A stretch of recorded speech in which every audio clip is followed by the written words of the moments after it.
और बाढ़ से त्राहिमाम है। ये स्थिति कमोबेश पूरे देश की नजर आ रही है। उसमें भी उत्तराखंड में हालात जो हैं वो और भी खराब हो चुके हैं। भारी बारिश से सड़कों पर पानी ऐसे आ चुका हो मानो नदी बह रही हो।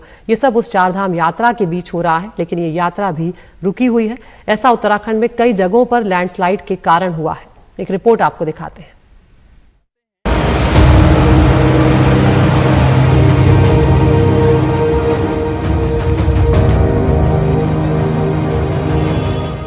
कहीं कोई पानी में डूबा, कहीं बिजली गिरी और जान ले गई, तो कहीं नाव के सहारे दूल्हे राजा की बारात। क्योंकि तेज बरसात ने उत्तर प्रदेश के कई शहरों में भीषण बाढ़ की नौबत पैदा कर दी है। उत्तर प्रदेश के पीलीभीत में कई गांवों में बाढ़ आ चुकी है। लगातार हो रही बारिश और बांधों से छोड़े गए पानी की वजह से शारदा और देवहा नदियां उफान पर हैं। नदी के किनारे बसे गांव पूरी तरह से पानी में डूब गए हैं। उत्तराखंड में बांधों से पानी छोड़े जाने की वजह से तराई इलाके के कई जिलों और उत्तर प्रदेश के मैदानी इलाकों में बाढ़ आ गई है।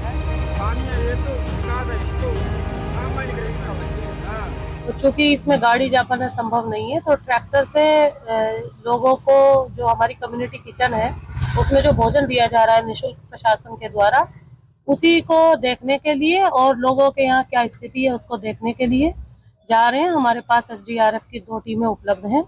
सभी प्रकार के संसाधन उपलब्ध हैं। किसी भी प्रकार की क्षति और किसी भी प्रकार की कैजुअलिटी नहीं है। बाढ़ से हमने सकुशल सभी लोगों को बाहर निकाल लिया। यूपी के सिद्धार्थ नगर का हाल भी बाढ़ बारिश से बेहाल हो चुका है। राप्ती नदी का पानी खतरे के निशान के ऊपर बह रहा है। इसके कारण लोगों को राहत शिविर में भेज दिया गया है। यूपी के अंबेडकर नगर में घाघरा नदी बहुत तेज बहाव के साथ बह रही है। लोगों के पास अपनी जरूरतों के लिए कहीं आना जाना हो तो बस नाव का ही सहारा बचा हुआ है। फिलहाल प्रशासन स्थिति का जायजा ले रहा है। कल से ही यहाँ पर जो यहाँ की आवश्यकता है उसके मुताबिक नाव की व्यवस्था यहाँ पर है। आगे और भी नाव की व्यवस्था के लिए मैंने जिलाधिकारी को निर्देशित किया है। साथ ही में यहाँ मोटर बोट की व्यवस्था कराने के लिए भी कहा गया है। यूपी के मुरादाबाद में धान की खेती शुरू हो उससे पहले ही खेतों में बाढ़ आ गई है। लोग अपने घरों के सामने भी घुटनों तक पानी में चलने को मजबूर हैं। ऐसी खबर मिल रही है कि वहां आई बाढ़ से करीब 20 गांव प्रभावित हुए हैं।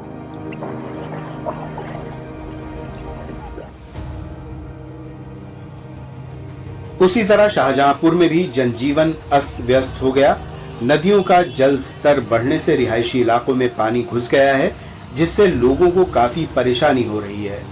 यहाँ के हनुमंत धाम, रामचंद्र मिशन थाना क्षेत्र के नई बस्ती, ख्वाजा फिरोज, दलेलगंज, लोदीपुर, सुभाष नगर आदि मोहल्ले बाढ़ की चपेट में हैं। खन्नौद जिले का जल स्तर बढ़ने से कई रिहायशी इलाकों में जल भराव की स्थिति पैदा हो गई है। इससे कई जगहों पर तो लोग घर छोड़ने को भी मजबूर हैं।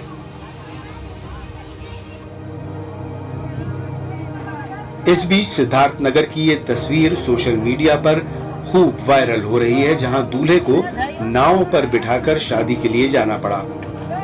जिले के खैरी शीतल प्रसाद गांव में रविंद्र की शादी में जाने के लिए सिर्फ एक साधन नाव ही बची थी। 2 किलोमीटर तक नाव से जाकर बारात तो दुल्हन के घर पहुंच गई, लेकिन बाढ़ की वजह से अभी तक दुल्हन की विदाई नहीं हो पाई है। एक तरफ बाढ़ से लोगों की चुनौतियां बढ़ी हैं, तो दूसरी तरफ प्रशासन का कहना है कि लोगों की जान माल की रक्षा के लिए पूरी व्यवस्था की जा रही है। उत्तर प्रदेश के मुख्यमंत्री योगी आदित्यनाथ ने लखीमपुर खीरी में बाढ़ की विकराल स्थिति का हवाई सर्वेक्षण किया। पहले मैंने सुबह पीलीभीत और इस समय लखीमपुर खीरी का हम लोग सर्वे करते हुए, बाढ़ प्रभावित क्षेत्रों का निरीक्षण करते हुए मैं यहां पर आपके बीच में आया हूं। 133 गांव जुलाई मास के प्रथम सप्ताह में ही आई इस अतिवृष्टि के कारण बाढ़ की चपेट में है। हजारों हेक्टेयर भूमि जो खेती की फसल की भूमि है वह फसल उससे प्रभावित हुई है।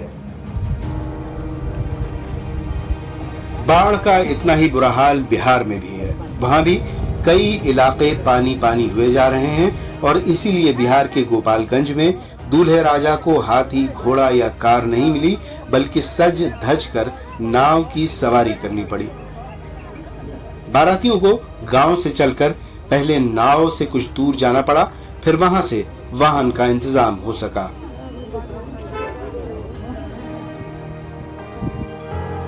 ये तस्वीरें गोपालगंज जिले के माझागढ़ थाना के निमुइया पंचायत के भृगुन राउत टोला गांव की हैं। 2 दिन पहले ही गंडक नदी में आई बाढ़ के पानी से निमुइया पंचायत पूरी तरह से प्रभावित हो चुकी है।